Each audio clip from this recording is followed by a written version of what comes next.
ទាំងពីរប្រឹងព្រៀងទៅរៀនមានទេអូននាងឬមួយអូនជួបសងសាអូនសពុនខ្លីទៅរៀនដែរអីមែនពើដូចបងឃើញអូននៅក៏ដាច់ព្រេចលៀបជីវ៉ាគូហងទៅរៀន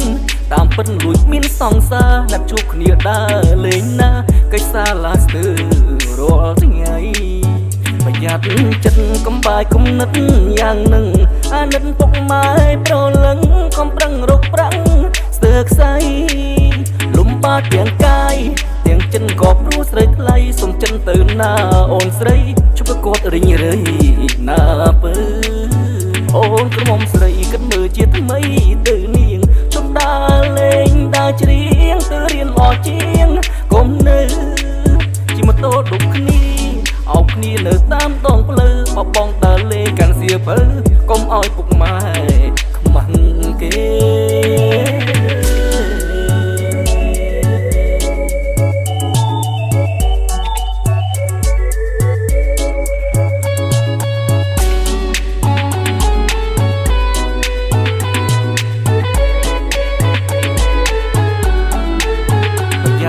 ចិត្តកំបាយគុំនិតយ៉ាងនឹងអាណិតពុកម៉ែប្រលឹងខំប្រឹងរកប្រាំង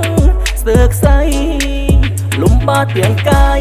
ទាំងចិនក៏ព្រោះស្រីថ្លៃសុំចិនទៅណាអូនស្រីជប់គាត់រិញរៃណាពើអូនក្រមុំស្រីគិតមើលជាថ្មីទៅនាងជប់ដើរលេងដើរច្រៀងទៅរៀនល្អជាងកុំនៅជិះម៉ូតូដុបគ្នាអោបគ្នានៅតាមដងផ្លូវបបងដើរលេងកាន់សៀវភៅកុំឲ្យពុកម៉ែ